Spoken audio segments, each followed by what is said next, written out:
ፍልፍሉን ምን አጋጥሞት ነው እንዴት በዚህ እድሜው ይሄ ነገር ሊፈጠር ቻለ ብላችሁ ስትጠይቁኝ ነበር። ኢንቦክሴ ኦልሞስት በዚህ ቪዲዮ ተጨናንቋል። እጄን ይዛ ጭኗ ስር አስገብታ ባቡዬዋን ማለት እንዲህ ነው የምታረጊያት ምን አልኳት። ሰላም ውድ የዩቲዩብ ቻናል ተከታታዮች እንዴት ናችሁ? ባላችሁበት ሁሉ ሰላም ጤና ይብዛላችሁ። እኔ ናውሌ ነኝ። እንኳን ወደዚህ ቻናል በሰላም መጣችሁ ልል ፈልጋለሁ። ቲክቶክ፣ ኢንስታግራም፣ ፌስቡክ ሶሻል ሚዲያ እያሱ ከመዋል ናውሌ ዩቲዩብ ቻናልን በመክፈት አንድ ቪዲዮ በማየት ብቻ ሰሞነኛ አነጋጋሪ የሆኑ ጉዳዮችን በቀላሉ መመልከት ይቻላል። እንግዲህ የዚህ ቻናል ላይ የተለያዩ ኮንተንቶች ላይ እና አነጋጋሪ የሆኑ ቪዲዮዎች ላይ ሰሞነኛ ማለት ነው አብረን ሪያክት የምናደርግበት ቻናል ነው። እስከ መጨረሻ አብራችሁ ይቆዩ ለማለት ወዳለሁ። ሰብስክራይብ ማድረጋችሁ እንዳትረሱ። ወደ መጀመሪያ ቪዲዮ ስንሄድ እንግዲህ እንደሚታወቀው ፍልፍሉ ወንድማችን በስትሮክ ታሟል እና ዳሎል ኢንተርቴይንመንት በመባል የሚታወቅ ወንድማችን ደግሞ እንደሚታወቀው በጤና ላይ ነው የተማረው እና እሱ የተናገረው ነገር አለ ከጤናው አንፃር ማለት ነው። በደንብ አብራርቶታል በሽታውን። እስኪ ያን ነገር አብረን አይተን እንመለስ። ፍልፍሉን ምን አጋጥሞት ነው እንዴት በዚህ እድሜው ይሄ ነገር ሊፈጠር ቻለ ብላችሁ ስትጠይቁኝ ነበር። ኢንቦክሴ ኦልሞስት በዚህ ቪዲዮ ተጨናንቋል ማለት እችላለሁ እና እንግዲህ የተፈጠረውን ነገር ላብራራላችሁ። አባይ ቲቪ ላይ የተለቀቀው ኢንተርቪው ላይ ስትሮክ እንዳጋጠመው ራሱ ሲናገር ነበረ። ዶክተር እስከዳርም ስለተፈጠረው ነገር በደንብ ስታብራራ ነበር። የውስጥ ደዌ ሕክምና ስፔሻሊስት ናት አግዘን ስትሮክ ሴንተር ላይ እና ለማንኛውም ስትሮክ እንዴት በዚህ እድሜ ያጋጠመው፣ ሁለተኛ ደግሞ እኛ የምናውቀው ስትሮክ መጋኛ ብለን ኮመንሊ የምንጠራው ዩዥዋሊ ፊታችንን ያጣምማል እና ማውራት ይከብደናል ምናምን እንደዚህ አይነት ነገር ነው የምናውቀው። የእሱ እንግዲህ እንደምታዩት ፊቱ ኖርማል ነው እና ተኝቶ እያወራ ነው፣ እየሳቀ ነው፣ እየቀለደ ነው እና ደግሞ 3 ቀን ምናምን ቆይቼ ነው የመጣሁት እያለ ነበር። እንዴት ይሄ ነገር ሊፈጠር ቻለ ብላችሁ ጠይቃችሁኛል። በመጀመሪያ ደረጃ ይህን ነገር ዲያግኖዝ ያደረገው ዶክተር በጣም ለሱ አድናቆቴን መግለጽ እፈልጋለሁ። ፍልፍሉ ላይ የተፈጠረው ነገር በጣም ብዙ ጊዜ ኢመርጀንሲ ላይ በጣም ትሪክ ከሚያደርጉ ነገሮች ውስጥ አንዱ ነው። ማለትም ስትሮክ ዩዥዋሊ የቀኝ ወይም የግራ ብሬናችን ላይ ነው የሚያጋጥመን እና ይሄ ነገር በሚፈጠርበት ጊዜ ዩዥዋሊ በአንድ በኩል እንሰንፋለን። ማለት ለምሳሌ በግራ በኩል አእምሯችን ላይ ስትሮክ ከተፈጠረ የተለያዩ የስትሮክ አይነቶች አሉ። እሱን አስረዳችኋለሁ እና ኤኒዌይ ከተፈጠረ ይሄኛው የግራ አንጎላችን በቀኝ በኩል ያለውን አካላችንን ነው የሚቆጣጠረውና የቀኝ በኩል እጃችን እግራችን ይወድቃል። ፊታችንም ወደ አንድ ሳይድ ይሁንና ማውራት እስከሚከብደን ድረስ መንቀሳቀስ እስከሚከብደን ድረስ ነው የሚፈጠረው።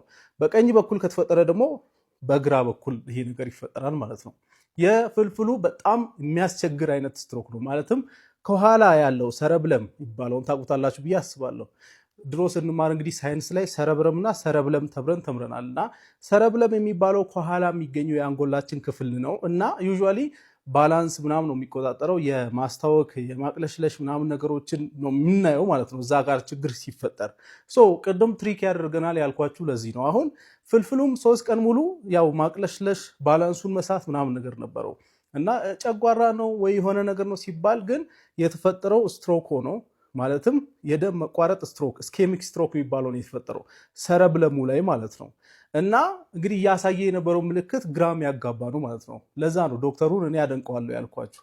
እንደዚህ አይነት ስትሮኮች በጣም ብዙ ጊዜ ያስቸግራሉ። የሚፈጠሩትን በጣም አልፎ ነው እና ይሄ ነው እንግዲህ የተፈጠረው። እሱ እያየ የነበረው ምልክት ምንድነው? ማቅለሽለሽ፣ ማዞር ምናምን፣ ባላንሱ መሳት እና 3 ቀን ቆይቶ ነው የመጣው። ዩዥዋሊ ስትሮክ ሲሆን የሚመከረው በ4 ሰዓታት ውስጥ እንደውም ትሪትመንት ቢጀምር ነው የሚመከረው። ግን 3 ቀን የቆየው በዚህ ምክንያት ነው። ኤኒዌይ በሰላም ሆስፒታል መድረሱም አንድ ነገር ነው እና ይሄ ነገር ከተፈጠረ በኋላ አሁን ትሪትመንት እያገኘ ነው ያለው። ወጣቶች የሆናችሁ ሰዎች ከእድሜው አንጻር ሳስረዳችሁ እንግዲህ ዶክተር እስከዳር እዛ ቪዲዮ ላይ ስታብራራ ነበረ 26% ወጣቶች ናቸው። ማለትም ከ50 ዓመት በታች የሆኑ ሰዎች ናቸው። ይሄ በጣም ሂውጅ ነምበር ነው።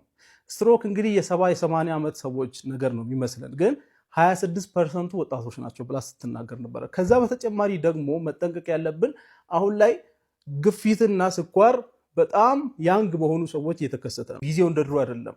የትልልቅ ሰዎች በሽታኛ ላይ እየመጣ ስለሆነ በጣም ሲሪየስሊ ሰውነታችንን ኪሎአችንን መቀነስ አለብን፣ እንቅስቃሴ ማድረግ አለብን። ይሄ በጣም ሲሪየስ ነው። ምክንያቱም ስትሮክ ከሚፈጠርባቸው ምክንያቶች ዋነኞቹ ግፊትና ስኳር ናቸው። ስለዚህ ስትሮክ ማለት ደግሞ የደቂቃዎች ጉዳይ ነው። ህይወታችንን በአንዴ ልናጣ እንችላለን። ምክንያቱም ያ ስትሮክ የተፈጠረበት የአንጎላችን ክፍል በጣም ኢምፖርታንት የሆነ ቦታ ከሆነ በአንዴ ጸጥ ሊያደርገንም ይችላል። ከዛ በተጨማሪ ደግሞ እድሜ ልክ ፓራላይዝድ ሊያደርግንም ይችላል። ስትሮክ በጣም ሲሪየስ የሆነ ጉዳይ ነውና በደንብ ሰውነታችንን መንከባከብ አለብን ብዬ አስባለሁ። ቼክአፕ መደረግ አለብን ብዬ ነው ማስበው። ሌላው ደግሞ ቅድም እንዳልኳችሁ ስትሮክ ሁለት አይነት ስትሮክ አለ ብያችኋለሁ። አንደኛው ስኬሚክ ስትሮክ ይባላል። ስኬሚክ ስትሮክ አሁን ፍልፍሉ ላይ እንደተፈጠረው አይነት ይሄ ደም መቋረጥ ማለት ነው። ለምሳሌ የሆነ የጓጎለ ነገር ሄዶ ያንን ደም ስራችንን ሲዘጋ ደም ሲቋረጥ የሚፈጠረው ስትሮክ ማለት ነው። ሄሞራጂክ ስትሮክ የሚባለው ደግሞ ደም ሲፈስ ከደም ስራችን ውጪ ደም ሲፈስ ማለት ነው። ስለዚህ በሁለት አይነት መንገድ ስትሮክ ሊፈጠር ይችላል። ዋነኛው የስትሮክ ሪስክ ፋክተር ግፊት ነው። ግፊት በጣም መቆጣጠር አለብን። ስለዚህ ግፊታችንን ቼክ ማድረግ አለብን። ደም ግፊታችንን መቆጣጠር አለብን ማለት ነው። ነገሩ ግልጽ ሆኖላችኋል ብዬ አስባለሁ። ፍልፍሉ እንግዲህ እግዚአብሔር ይማር፣ በሰላም ለቤት ያብቃ ማለት ፈልጋለሁ። እናም ደግሞ የአባይ ቲቪ ክሩ በጣም እናመሰግናለን። ከፍልፍሉ ፋሚሊ ጋር አንድ ላይ ነን፣ አብረን በዓልን እያሳለፍን ነው ስላላችሁ በጣም ቴንኪዩ። ወንድማችን በእውነት በጣም የሚገርም ማብራሪያ ነው የሰጠው። እንደጠቀማችሁ ተስፋ አደርጋለሁ። ሀሳብ አስተያየታችሁን ኮመንት ቦክስ ላይ አስቀምጡልኝ እያልኩኝ ወደሚቀጥለው ቪዲዮ እንሂድ። እጄን ይዛ ጭኗ ስር አስገብታ ባቡዬዋን ማለት እንዲህ ነው የምታረጊያት። ምን አልኳት?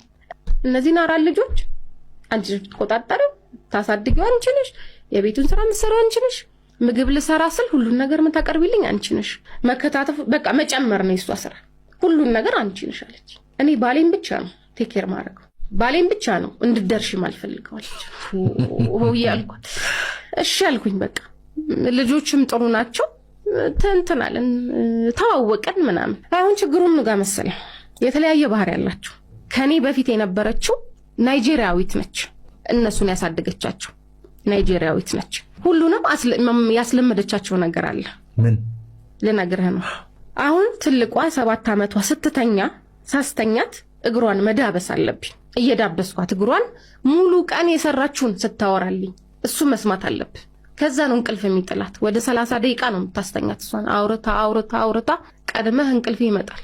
እሷ ከመተኛቷ በፊት መህዲ ደግሞ ይባላል ወንዱ፣ የእሷ ታናሽ። እሱ ደግሞ እንደ ታይሰን ድብድብ ነው ቀስረው፣ ድብድብ ግድግዳ ይመታል፣ ምን ይመታል፣ እኔን ይገፈትራል። እሱን ሁሉ አስለምዳቸዋለች። ጉልበት አለው በጣም። እሱን ማድረግ አለበት እንዲደክመው። ትምህርት ቤት ተራግጦ ይመጣል። ከዛ ደግሞ ቤት ውስጥ ከሰራተኛ ጋር መራገጥ አለበት እንዲደክመው። እሱን አስለምዳቸዋለች። ከዛ ምን አረኩኝ? የትልቋን ምን አረኳት? አንቺ አሁን የዛሬ ወር ልደትሽ ነው አልኳት። በጣም ቢገር ልትሆኚ ነው እና ከጓደኞችሽ ልትበልጪ ነው፣ ቆንጆ ነሽ በጣም ምናምን አልኳት። እዚህ ላይ ተጫወትኩባት። መስታወት ላይ ቆሚ አልኳት። ከዛ ለራስሽ ንገሪው፣ በጣም ቢዩቲፉል እንደሆንሽ ንገሪው። መስታወት ላይ ቆመሽ ለወር ማለት በጣም ቆንጆ ናት፣ ከጓደኞቿ ትበልጣለች፣ ወደፊት ተምራ ጨርሳ ሀብታም ባል ታገባለች ምናምን ያልሽ ንገሪያት። ከዛ ተኝ በቃ ገብተሽ ተኝ አልኳት። ከዛ እስቲ ሞክሪው አልኳት።